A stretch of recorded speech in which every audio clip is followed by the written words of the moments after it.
जलाले शम्मा से तो हिम्मते परवाना बेहतर। वाह। जलाले शम्मा से तो हिम्मते परवाना बेहतर है, जलाले शम्मा से तो हिम्मते परवाना बेहतर है, और सुलगती जिंदगी से तो सदा जल जाना बेहतर है। तालियां कमजोर है, क्या करना, छोड़ो। जलाले शम्मा से तो हिम्मते परवाना बेहतर है, सुलगती जिंदगी से तो सदा जल जाना बेहतर है। अब सिर्फ पीछे के लोग सुने। तुम्हारी झील सी आंखों में, हाँ ये करना है, तुम्हें करना पड़ेगा। तुम्हारी झील सी आंखों में मुन्ना लाल दिखता है। यानी हम नहीं दिख रहे, जिससे हमारा इश्क परवान नहीं चढ़ पाता, हम उसके लिए तमाम तरह की बातें बनाने लगते हैं। ये शेर ये कहना चाहता है, और अच्छा शेर है, अच्छे ढंग से सुनिएगा। ये तो मजाक में मैंने कहा कि आके एक लोग न सुने, लेकिन वो भी सुने और अप्रिशिएट करें, क्योंकि उनके भी मन की बात है। तुम्हारी झील सी आंखों में मुन्ना लाल दिखता है, तुम्हारी झील सी आंखों में मुन्ना लाल दिखता है, तुम्हारा इश्क दो कौड़ी मगर अफसाना बेहतर है। हमारा जिससे इश्क नहीं हो पाता, हम तरह तरह की बातें बनाने लगते हैं। अब बाकी के दो शेर सिर्फ युवाओं के लिए। इजहारे इश्क के दौरान आ जाएं अगर पापा। इजहारे इश्क सब लोग जानते हैं, उसको बताने की जरूरत नहीं, इतना तो पढ़े लिखे नहीं आते। इजहारे इश्क के दौरान आ जाएं अगर पापा, अगले मिसरे पर पीछे तक ठहाका और तालियां सब उठे। इजहारे इश्क के दौरान आ जाएं अगर पापा, वहां पर रुके रहने से तुरंत टल जाना बेहतर है। इजहारे इश्क के दौरान आ जाएं अगर पापा, वहां पर रुके रहने से तुरंत टल जाना बेहतर है। अगर मालूम हो बैठा है पहले से ही प्रतिद्वंदी। प्रतिद्वंदी यानी राइवल। बहुत अच्छा शिक्षा का शेर है, आप लोग बहुत अच्छे से सुनिएगा। जो अम्बेडकर नगर से युवा है वो भी सुने। अगर मालूम हो बैठा है पहले से ही प्रतिद्वंदी, तुम मत करो, तुम मेरे प्रतिद्वंदी थोड़ी हो। दाढ़ी के मामले में अगर सीनियर है। अगर मालूम हो बैठा है पहले से ही प्रतिद्वंदी, मत बोलो। अगर मालूम हो, देखो मिसरा साथ साथ नहीं दोहराया जाता, जब पहले कोई पढ़ ले तब उसको कहा जाता है। अभी मैं पहले पढ़ूंगा फिर तुम कहना। अगर मालूम हो बैठा है पहले से ही प्रतिद्वंदी, कहो तुम। हाँ, अगर मालूम हो बैठा है पहले से ही प्रतिद्वंदी। ये लग रहा है प्रतिद्वंदी हमारा। अब मैं दूसरा मिसरा कहूंगा, बिल्कुल असली मिसरा होगा। जलाले शम्मा से तो हिम्मते परवाना बेहतर है, सुलगती जिंदगी से तो सदा जल जाना बेहतर है। अगर मालूम हो बैठा है पहले से ही प्रतिद्वंदी, वहां पर आज जाने से वहां कल जाना बेहतर। देखिए कितनी शिक्षा मैं दे रहा हूँ, इससे ज्यादा क्या हो सकता है। और आखिरी शेर, ये ना गालिब लिख पाए ना मीर लिख पाए, कोई नहीं लिख पाया। सुनिएगा। है शर्मा भी तेरा आशिक। गालिब साहब शर्मा नाम का शब्द अपनी शायरी में कभी नहीं लाए। है शर्मा भी तेरा आशिक, है वर्मा भी तेरा मजनू। शर्मा और वर्मा कोई शायर नहीं लाया, सर्वेश अस्थाना पहली बार लाए। अगर ये शेर सबसे अच्छा दुनिया का हो तो सब लोग बहुत अच्छी ताली बजाना।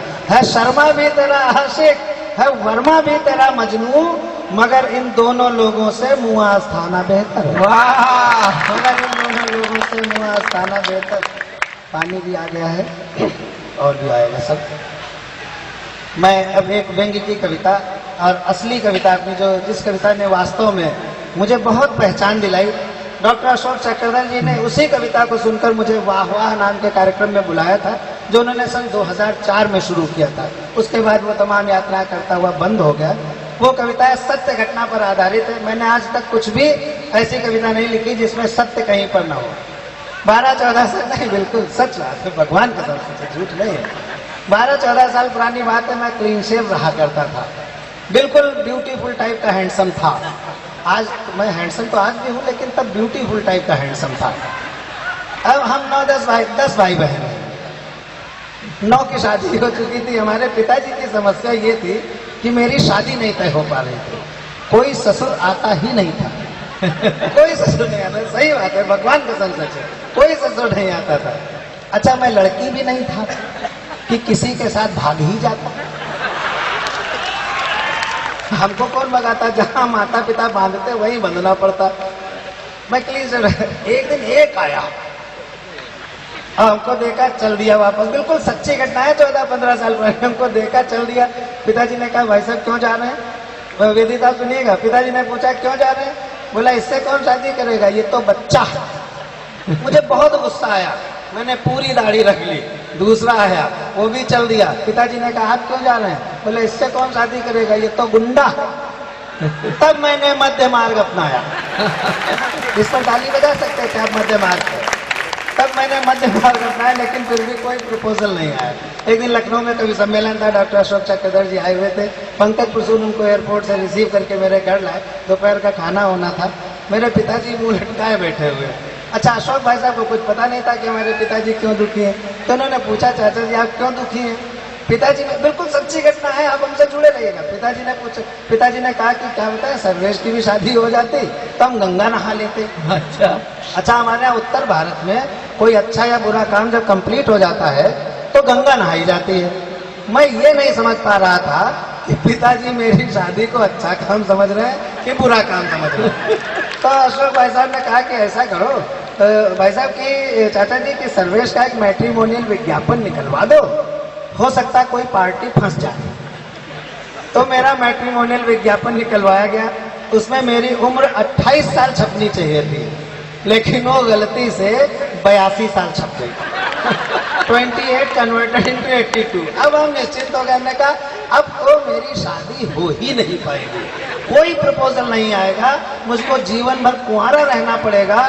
चूंकि अटल जी के शहर लखनऊ का हूँ, इसलिए हो सकता है भारत का प्रधानमंत्री भी बनना पड़ जाए। लेकिन हमारे लिए प्रपोजल्स आए, बिल्कुल भगवान कसम सच्ची बात है, अभी भी रखे हुए घर पे वो प्रपोजल्स। 70 साल वाली का, 75 साल वाली का, 78 साल वाली का। तो हमने अपने पिताजी की तरफ देखा, उनकी उम्र 80 साल थी। हमने मन ही मन से इस मुस्कान को ठाके में और ठाके को ताली में बदलना, क्योंकि हम तक पहुंचे रिस्पांस आपका। तो हमने पिताजी से पूछा, पिताजी ये विज्ञापन आपने मेरे लिए निकलवाया कि अपने लिए निकलवाया? उसी से कविता बनी थी, झूम के सुनिएगा, मेरे जीवन की एक अच्छी कविता। पिताजी को हमारी शादी का ख्याल आया, इसलिए उन्होंने हमारा वैवाहिक विज्ञापन निकलवाया। पिताजी को हमारी शादी का ख्याल आया, इसलिए उन्होंने हमारा वैवाहिक विज्ञापन निकलवाया। लेकिन अखबार ने मेरे बारे में पता नहीं क्या नापा, मेरा वर्णन खरीद बिक्री वाले कॉलम में छापा। लेकिन अखबार ने मेरे बारे में पता नहीं क्या नापा, मेरा वर्णन खरीद बिक्री वाले कॉलम में छापा। शायद अखबार मेरे अस्तित्व के मामले में कुछ धोखा खा गया, शायद अखबार मेरे अस्तित्व के मामले में कुछ धोखा खा गया। इसीलिए तो मेरा वर्णन निविदा सूचना के बिकाऊ माल में आ गया।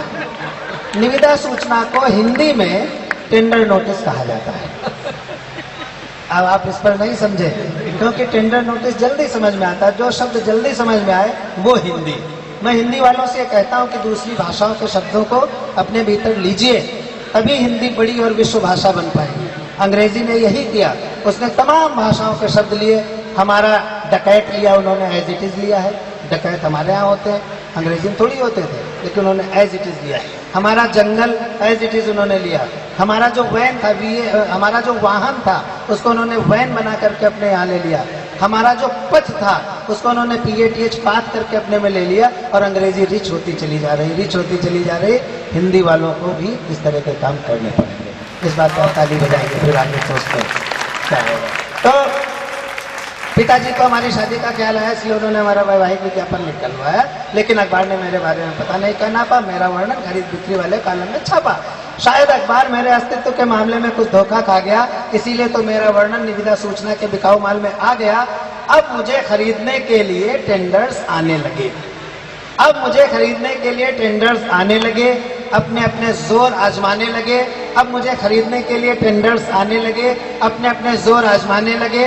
एक में था माल कितना पुराना है, जो खरीदते उसकी जानकारी ले सकते, इस तरह की मुस्कान निकलनी चाहिए। एक में था माल कितना पुराना है, दूसरे में था क्या जहां है जैसा है वहीं से उठाना है।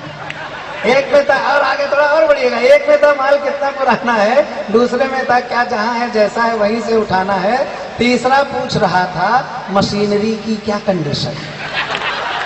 तीसरा पूछ रहा था, आजाद जी आपकी ताली हो जाएगा। तीसरा पूछ रहा था मशीनरी की क्या कंडीशन है, और चौथा जानना चाह रहा था क्या एक बार ट्रायल करने की परमिशन है। पिताजी को लगा मामला तो संगीन होता जा रहा है, अच्छा खासा नौकरीशुदा विवाह योग्य बेटा, लगता है बिगड़ी हुई मशीन होता जा रहा है। इसलिए पिताजी ने अखबार को उसकी गलती के मामले में कंप्लेंट दर्ज कराई। अखबार ने भूल सुधार की और अगले दिन मेरे बारे में सूचना किराए के लिए खाली में आई। कहाँ बेचे दे रहे थे, कहाँ किराए के लिए खाली में आई। यूथ शामिल हो इस कविता में। ये कविता मेरे जीवन की अच्छी कविता इसलिए है कि इस कविता को डॉक्टर अशोक चक्रधर ने पास किया था और कहा था इस कविता को जितना अधिक हो सके उतना सुनाना। आप समझ जाएंगे क्यों कहा होगा इन्होंने।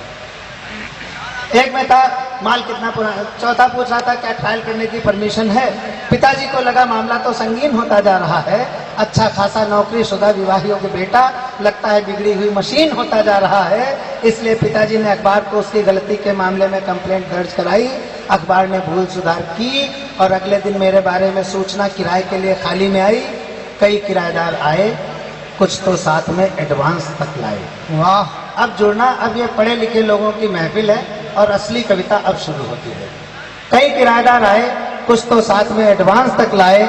एक किराएदार से पिताजी ने पूछा महोदय कौन है आप। जुड़ जाइएगा आप लोग। एक किराएदार से पिताजी ने पूछा महोदय कौन है आप। वो बोला पढ़ी लिखी जवान बेटी का गरीब बाप। वो बोला पढ़ी लिखी जवान बेटी का गरीब बाप, आपने सूचना निकाली है कि आपका नौकरीशुदा विवाह योग्य बेटा किराए के लिए खाली है। इशारा समझते रहिएगा तो मुझ तक बात पहुंचाइएगा। आपका बेटा किराए के लिए खाली है। हालांकि मैं आपको मुंह मांगी रकम कभी नहीं दे पाऊंगा, लेकिन वादा करता हूं कि अपना घर द्वार बेचकर कम से कम साल 2 साल के लिए किराए पर अवश्य दे पाऊंगा। आप मुझे हताश मत कीजिएगा। मैं यूथ आपको आमंत्रित कर रहा हूं, आप इस कविता में शामिल होइए और इसके पात्र बनिए। आप मुझे हताश मत कीजिएगा, इस गरीब बेटी के बाप को निराश मत कीजिएगा। आप मुझे हताश मत कीजिएगा, इस गरीब बेटी के बाप को निराश मत कीजिएगा, क्योंकि इससे मेरा कल्याण हो जाएगा। भले साल 2 साल के लिए ही सही, पर एक निर्धन बेटी को सुहाग तो मिल जाएगा। वाह, भले साल 2 साल के लिए ही सही, पर एक निर्धन बेटी को सुहाग तो मिल जाएगा। और मेरी समझदार बेटी, अब मैं आपके दिल पर दस्तक देना चाहता हूँ, और मेरी समझदार बेटी आपका पूरा किराया अदा कर जाएगी। और मेरी समझदार बेटी आपका पूरा किराया अदा कर जाएगी, और आपका इशारा पाते ही स्टोव से जलकर मर जाएगी।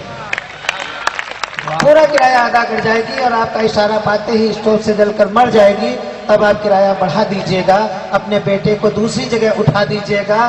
क्योंकि अब जो 2 पंक्तियां हैं, आप लोग प्लीज उसमें सहमत हो जाइएगा और बताइएगा सहमत हैं।